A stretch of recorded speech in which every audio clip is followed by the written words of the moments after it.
Ma'am ये बताइए, जब आप as a social media influencer काम करती हैं जी। और जैसे मैंने आपका तारुफ करवाया तो बात की कि आप ओपिनियन पास करती हैं, कुछ ना कुछ क्रिटिक्स पेश करती रहती हैं, जो कि एक बहुत कॉन्फिडेंस चाहिए। Since you are married as well, तो कुछ थ्रेड्स या सिक्योरिटी इश्यूज भी होते होंगे, तनकीद का सामना भी करना पड़ता होगा।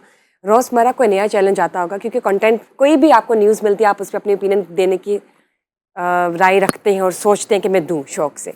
तो इस हवाले से बताएं किन मुश्किलात का सामना करना पड़ा, और जब हम जहरा के केस की बात करते हैं तो क्या सिनेरियो था?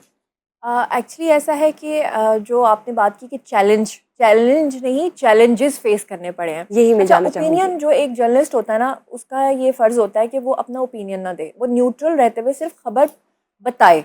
उसके बाद ओपिनियन मेकर जो है वो ऑडियंस है। बट ये सीन है कि बहुत ज़्यादा मुझे इसमें डिफ़िकल्टीज़ फ़ेस करनी पड़ी हैं।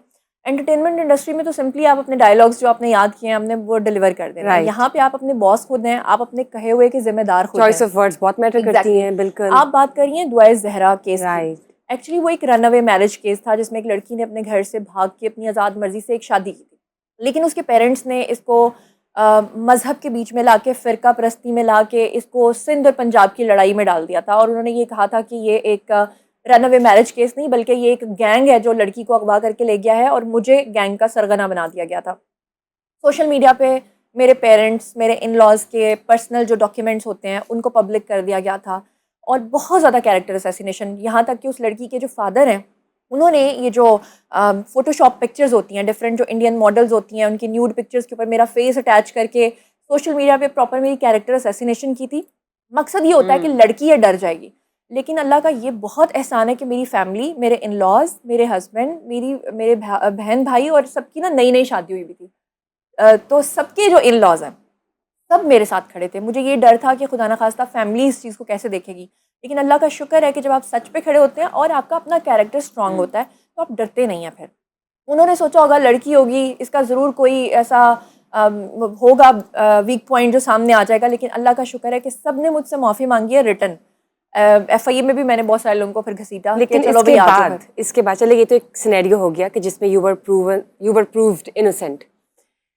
अब जब आप कोई कंटेंट या किसी पे अपनी राय देती है, या फ्रीडम ऑफ स्पीच आप इस्तेमाल करने की कोशिश करती है मीडिया पे, तो आप क्या सोचती है? डू यू थिंक ट्वाइस के ज़रा मैं एहतियात से बहुत चलूँ या सोचती हूँ, नहीं? मैं बहुत न्यूट्रल रह के बात करती हूँ, उसके बावजूद भी मुझे ये फेस करना पड़ता है कि जिस पर्सनैलिटी से रिलेटेड वो खबर होती है, उसकी मुझे डायरेक्ट कॉल आती है। अच्छा, बाकी यूट्यूबर्स या जो सोशल मीडिया इन्फ्लुएंसर्स हैं ना, वो मुझसे ये सवाल करते हैं और उनको ये तकलीफ़ है कि वो पर्सनैलिटी हमें क्यों नहीं कॉल करती, मुझे ये तकलीफ़ है कि वो मुझे क्यों कॉल कर रहे आप हैं। फिक्र ना करें, मैं आपकी तकलीफ को दूर कर देता हूँ अभी थोड़ी देर बाद। मैं भी आपको अपना फ़ोन का व्हाट्सएप खोल के दिखाता हूँ। कल रात तक 17,000 nobody can contain this number of calls, मैं आपको बताऊं। और मैसेजेस जो हैं, अगर मैं वो बताऊं, I have to put 3 memory cards in my phone, ताकि उन तमाम लोगों की वो सारी गालियाँ, मुग़ल्लज़ात, राय, मोहब्बत, दुआएं रख सकूं, जो किसी एक व्लॉग के बाद होती हैं। तो बेटा जी, वेलकम टू द क्लब। आइए आपके पास चलते हैं। हजूर वाला, ये बातें तो होती रहेंगी। मैं असद, एक चीज़ है, मुझे लगता है कि जब आप अदाकारी में आते हैं, तो एक तो बचपन से आपको शौक होता है, आप शीशे के सामने खड़े होकर मुकालमे बोलते हैं। आप फिल्में देखते होंगे या ड्रामे देखते होंगे। आपके ज़माने में फिल्में ख़त्म हो गई, ड्रामे आ गए। मगर जब घर वालों को पता चलता है, तो उनकी जूतियाँ उतर जाती हैं, वो चलें या ना चलें। आपके घर वाले सपोर्टिव थे कि हमारा बेटा होनहार बच्चा है, घर वाले जो है उनका ताल्लुक फिल्म से नहीं है, टेलीविज़न से नहीं है, रेडियो से नहीं है, मगर ये हीरो बनेगा। मेरे पेरेंट्स बहुत सपोर्टिव थे। गुड। अब्बा, अम्मा, दोनों की ज़बरदस्त। इजाज़त थी मुझे। और आज मैं जो इतनी ज़िंदगी में इतना कामयाब हूँ अपनी नज़र में, क्योंकि मेरा कंपटीशन सिर्फ मेरे साथ है, किसी और के साथ नहीं। मैं हमेशा ऐसे ही सोचता हूँ। तो उस कामयाबी के पीछे मेरे पेरेंट्स की इजाज़त का हाथ है। अगर मेरे माँ बाप ने मुझे इजाज़त ना दी होती, तो शायद मैं कामयाब भी ना हो पाता। तो ये बात सबके लिए है, एक फ़ोरम पे बैठा हूँ कि आप अपनी ज़िंदगी में कोई भी काम करना चाहते हैं, तो अपने पेरेंट्स से इजाज़त लें। अगर आप उनको खुश बिल्कुल, रखेंगे, तो आप अपनी यकीनन। ज़िंदगी में कामयाब हो जाएंगे। बिल्कुल। अगर आपने उनको नाखुश रखा, तो आप कभी भी कामयाब नहीं वो हो दुआ सकते। नहीं मिलेगी ना, वो ये बरकत नहीं मिलेगी, मिलेगी। ये नहीं बिल्कुल बताइए कि सही बात। क्या वजह थी कि आपके वालिदैन इस मुआशरे में रहते हुए आपके यहाँ आने पे इतराज़ नहीं करते? क्योंकि 90% लोगों का हम इंटरव्यू करते हैं, वो यही होता है, बहुत मुश्किल थी, बहुत मार पड़ी, बहुत ये हुआ। अच्छा, मेरे अब्बा जो थे, वो नेशनल बैंक से रिटायर्ड मैनेजर हैं। तो अब्बू की सोच डिफरेंट थी शुरू ठीक है। से। और हम सब भाइयों के पास एक चॉइस थी कि हम कुछ भी करना चाहें, हम कर सकते हैं। मुझे गवर्नमेंट जॉब्स की भी ऑफर्स थी, 2 से 3। मैं नाम नहीं, इदारे नहीं मेंशन करूँगा। अब्बू की तरफ से अब्बू के दोस्त जो सिलेक्शन कर रहे थे, लेकिन मैंने वो जॉब्स भी अवेल नहीं की, तो मैंने अब्बू को बोला कि मुझे अदाकारी करनी है। तो फाइनली उन्होंने थर्ड टाइम मुझे बोला अच्छा ठीक है तेरी मर्जी, पंजाबी में बोला अच्छा तेरी मर्जी, तू जो करना कर ले। तो बस उनकी यही बात थी। वैसे फिर जी फरमाइए, शादी हो गई आपकी? मेरी शादी हो गई। शादी हो गई। बेगम साहिबा को कोई एतराज़ है? नहीं, कोई पक्की एतराज़ बात है? कोई एतराज़ नहीं है। उन्हें आपकी कोई रोमानवी बेगम सीन नहीं देखे आपके? इंडस्ट्री से हैं या नहीं? मेरी वाइफ जो है मॉडल है, वो इंडस्ट्री से है, उनको कोई एतराज़ नहीं अच्छा, है। ये बड़ी सर आसान ये है। भी पूछना अच्छी इनसे बात कि है। अदाकारी से घर चल जाता है, मतलब ये तो एक हाँ। शौक है, अगर मतलब दोनों पैसा मियाँ तो बीवी आपको अच्छा मिलता है, सवाल। अगर आपका कोई और सोर्स ऑफ इनकम हो, आपका घर चल जाता है? बिल्कुल मेरा घर चल जाता है और बहुत अच्छा चलता है, अल्लाह का नहीं, लेकिन शुक्र है। अदाकारी से नहीं चलता अदाकारी होगा। से नहीं, खाली चलता, सर, अदाकारी वो से आपका नहीं, कोई तो और आपका सोर्स एक ऑफ इनकम होगा। पैशन हो गया ना, एक हाँ जी, साइड बिजनेस। सब कुछ साथ साथ चलता है इंसान की ज़िंदगी में। और अदाकारी बहुत अच्छा प्रोफेशन है, मैं ऐसा समझता हूँ। और पैसा है? बिल्कुल है, बिल्कुल है। एक ख़ास स्टेज पे जाके है, लेकिन अगर आप बहुत पहले उम्मीद लगा लेते हैं किसी भी चीज़ से, तो वो उम्मीद कभी भी पूरी नहीं होती। हाँ, अगर मैं ये सोचूं कि इस काम से मैं बहुत बड़ी बिल्डिंग खड़ी कर लूँगा, वो नहीं होनी। आपका रोज़मर्रा ज़िंदगी का खर्चा ही चलेगा और एक ख़ास मकाम पे जाके आप अर्न करते हैं और वो बहुत अच्छा मकाम होता है। मेरा एक बात बताइए, आपने खर्चे का यहाँ किस्सा खुद उठा दिया। हमारे बहुत सारे मुल्क के नौजवान जो हैं ये समझते हैं कि आप अगर डिजिटल कंटेंट क्रिएटर बन जाएंगे तो पैसे नहीं बल्कि डॉलरों की बारिश होती रहेगी, और आके माशाल्लाह ऐसी सी फड़ मारते हैं। हाँ। हमारे यहाँ जो आपके क्रिएटर्स हैं, पिछले महीने मैंने 48,000 पाउंड नहीं डॉलर कमा लिया है ऑन एन एवरेज। जो बंदा अभी वीलॉग बना रहा है या पॉडकास्ट कर रहा है, एवरेज ऑन एन एवरेज मैं कह रहा हूँ, एक महीने में कितना कमाता है आपके ख्याल में? ये बात बिल्कुल झूठ है कि इतने पैसे बनते हैं, लेकिन सिर्फ चंद एक गिनती के, यानी बहुत अगर कम आपके लोगों के। 25 करोड़ अवाम है तो उसमें से सिर्फ 5 लोग हैं जिनको इतने पैसे आ रहे हैं।